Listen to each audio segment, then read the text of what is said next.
What is up, you guys? Welcome back to another video. My name is Chris, as always with me, Liam. And today we are diving into Handmaid's Tale Season 2, Episode 1. If you're just tuning in for the first time, we watched Season 6 together. Liam's seen every season up to that. I had jumped into Season 6 blind as a little experiment to see kind of what I would think and if I could actually predict anything and see what was going on. You guys joined us on that, loved it. So let's go back through, and you've been joining us on that. And so we're going back and doing Season 2, Episode 1 right now. So if you like the video, hit the like button. If you haven't subscribed to the channel yet, go ahead and do so. And the best way to engage with us is down in the comments, like everyone else. We're going to dive in, and we'll see you in the comments. All right, what'd you think of this one? Yeah, I mean, it set the stage for sure. I had an issue with the whole Fenway Park situation. Why? Up until this point, we have been beat over the head with the fact that a fertile woman, a womb that is viable, is like one of the most valuable things in Gilead. Yes. Yet you want me to believe that you're about to march 50 maids, maybe not that many, but about 50 handmaids to their death for no reason other than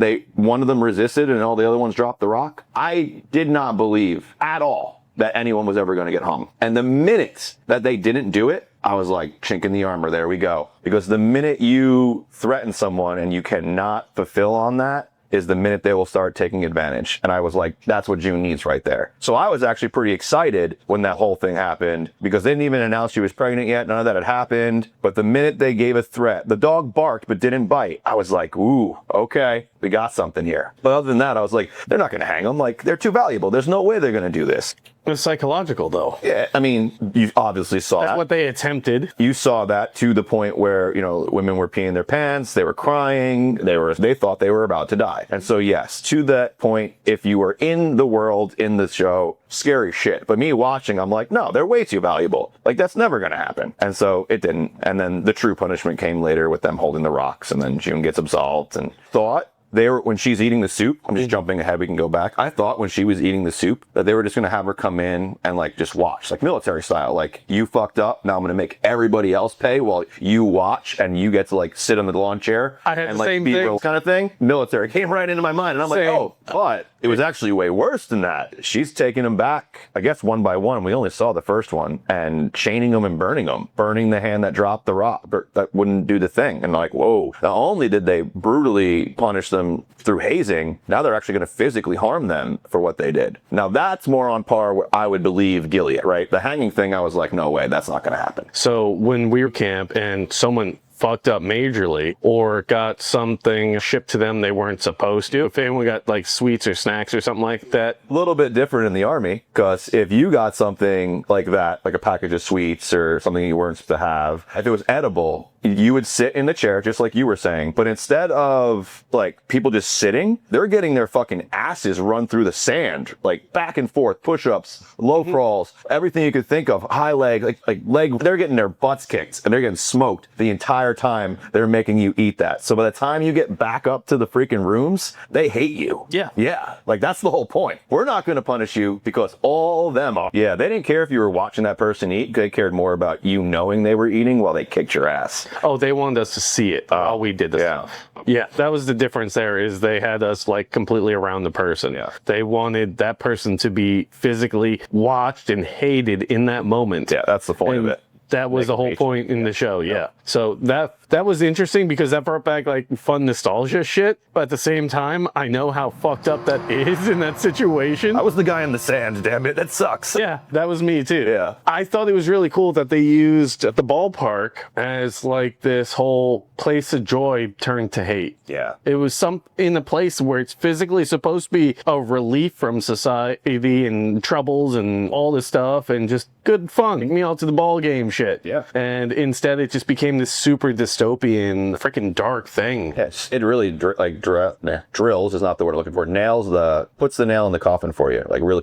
drives it home that this is not the world that you once knew. Like Fenway Park is now literally an execution ground. Like, whoa. Yeah. We also have Serena coming back into the picture as well. Yeah. For a minute there, right? I don't think she did anything yet or anything worthy. She threatened June, got a freaking jib back in on her, and then she walked out. Like that was really all she did. Yeah. But it's I'm watching you, bitch, kind of thing. Yeah. And then June's like, don't stress yourself out for the baby. I thought that was great because it was insulting the fact that they role play the pregnancy. Oh, yeah. Oh, yeah. And so I love that she was poking fun at that and the fact that Serena could do absolutely nothing about it. But when she was in one of the doctor's offices, the one dude called her June. Yeah, I'm guessing he's a piece of Mayday or part of the resistance. He knows her name. He has inside information. He's the one who, I'm guessing, left that key. Yes. So, yeah, that's how I knew something was up. Because he didn't, he used her real name. And they never do that. No, because she was Fred. Yeah. And so she has the key and then she goes through the Skippy tunnel. Yeah, what balls, right? I mean, you don't know what's about to happen to you. You don't know if you're going to make it. You know the consequences are dire if you don't. It's for trying. And she goes for it, man. So kudos to June. She rides out in an ice truck to some weird place in the city. And we come to see Nick. And it set it all up. Yep. At first. How'd you feel about that? Well, I noticed how excited she got when she sees the person, because you don't see him right away. You just see the joy on June's face. And so I was like, Luke already? I'm like, that can't be. I'm like, I've seen this. Like, I know that this can't happen. And then it was Nick. And I'm like, oh, that guy. I forgot all about him for a second. Did you? Well, because the show, you get flashbacks with Luke. So my mind was on Luke already during the episode. And so I was like, oh, like we're getting a little bit more of the insight of like how they stormed the Capitol and like how the bombs went off and like how this really happened. Fucking crazy, right? Yeah. And so Luke was on my mind at the time. So I kind of forgot about Nick for a minute. I think that was intentional. Yeah, maybe, because it got me. Yeah, it might have been intentional, but yeah, he's talking about they were opening fire on Congress and all this stuff, and then like 20 machine guns, and they don't even know how many people would die. There was like so many. And you had questions about that before. How could we not pay attention or something happened to Congress? Like, how did they get rid of them? This is how I believe. Yeah, so this makes a lot more sense to me because originally, and you're right,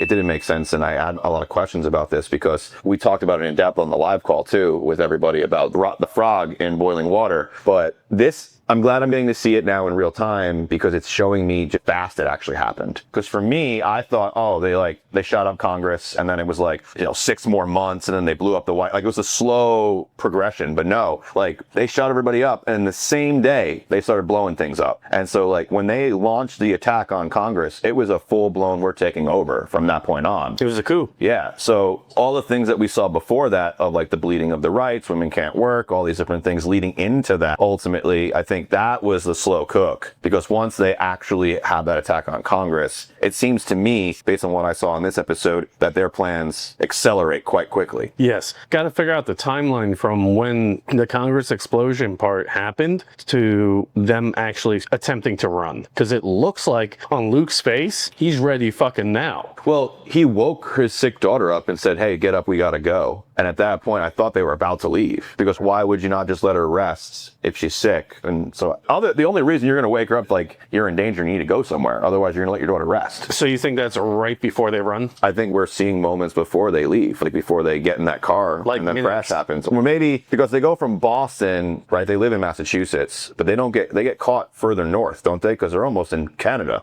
when they get caught. I think they're up in like Maine somewhere. I thought New York or something like that. That makes sense. It's somewhere near the border of Canada, so no longer Massachusetts. So they had been running for a little while. So maybe we're seeing the beginning of them start to leave because they're going to have to run for a while before, and they probably end up getting seen somewhere on the way, and that's where they're directly being chased in that moment. Yeah, okay. But they blew up the White House pretty quickly thereafter. It was like, what? In the episode itself, it was like 20 seconds, but... Yeah, she comes home with Hannah from the hospital, and he's watching about the shooting at Congress. After she gets freaking questioned like crazy, that nurse was a bitch. I can tell you right now that when it comes to sick kids at school, they don't fuck around. Now, I've never seen them call an ambulance and send them to school, but if you try to send a sick kid to school, like they do not tolerate that because you're gonna infect everybody, right? And it's like, oh well, I had work, I didn't have anybody to watch them, so I sent them to school. It's like, no, that's endangering the welfare of everyone else, and they get real upset about that. But this wasn't that. No, this was next level. This, I agree. This was a freaking psycho that is like that truly believes the rhetoric, right? Well, because she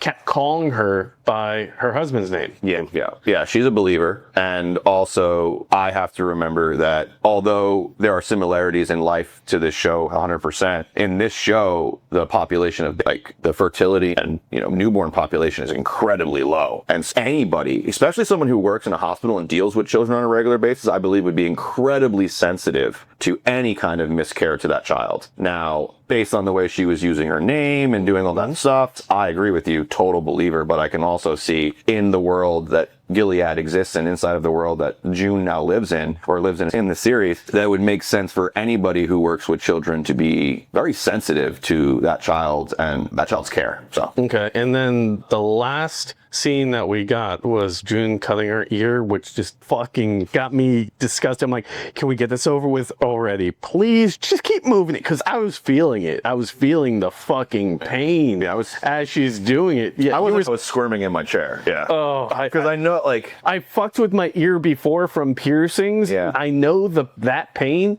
I could also picture it like just tearing, because I've had tears before in piercings, and it's just like, it's that, but on like a whole nother level. That's what I meant by I could feel it. Well, the one thing that, I mean, not that anything's a saving grace, but the one silver lining I could call is that at least if she didn't rip it out, she cut to it and then pulled it out. Back, yeah. Yeah, so at least like she controlled that part, but Squirming still. dude, now this is Hollywood, so obviously she didn't really cut her ear. The balls it would take, like the amount of just self-will and determination to no longer thing on you that you would have to take a scissor and like, she doesn't like go fast. She like finds it and like slowly works that thing in there. Damn. Yes. My stomach is still turning from that. So we'll move on, but all I'm saying is that like you can tell that Gilead is such a traumatic experience, that it's such a whole place that she is willing to physically harm herself to remove any memory of it from her. Pretty powerful scene. And then she goes, I'm free. Yep, for now. Yeah, Because I've seen season 6, so I know it's scary. But, you know, we're led to believe at the end of this episode that she is on her path to freedom. Absolutely. And then we get a quick shot back to Fred, who's freaking the freak out. He's like pulling rank on people and shit. He's like, I'm taking over this. Yeah, because he's lost, you know, his baby, his handmaid, makes him look weak, makes him look like he can't, you know, control shit and hold shit down. Serena's in a haze almost, because she's the one thing she really wanted. She just had for a second, and now it's gone. And so she's like wandering around the house. So yeah, we'll see where this goes. But I think so far season 2 is setting a bar for sure. Cool. Yeah. I'm excited to see your reaction to upcoming stuff. I know everyone else is too, so. I want to talk about one more thing before we cut out. Aunt Lydia, because her in this show she's a phenomenal actress, is what she is. Yes. Let me say that. Because the way she can go from compassionate and caring to just twisted and I will destroy you, and then just the way she walks and the way she carries herself and the way she uses the verses of Gilead, I just want to I tip my hat to her, as she does a phenomenal job with that. And I think that role has very quickly become one of my favorite characters inside of this series. Now you see why I was happy with Aunt Lydia at the end. Well, you're starting to anyway. She's not a good person. She does really evil things. At the same time, like the level of compassion that she has for the girls, and well, I also know it's twisted compassion. Yeah. But yes, she does have, I think, genuine love and care for these girls. She's a true believer too, which is something that we have to keep in mind, is that she's not doing these things because she wants to be evil. She's doing these things because she truly believes she's on the righteous path of God, which is so fucked up. Yes. It is the reality of what's going on. So far season 2 is up to a good start. I'm excited to dive in. Remember, we're dropping an episode every Tuesday and Thursday for Handmaid's Tale, and we'll keep doing that all the way until the end of the season, and then we'll do our live, but we'll let you beforehand so you can join us on that. If you really enjoyed this episode, that like button's how you let us know. If you're not subscribed, go ahead and do so. And we have tons of playlists for you to check out. So we'll see you guys in the comments, and we'll see you on that video. Peace. Find the strength hiding in each battle scar. You're not who you were, you've already come far.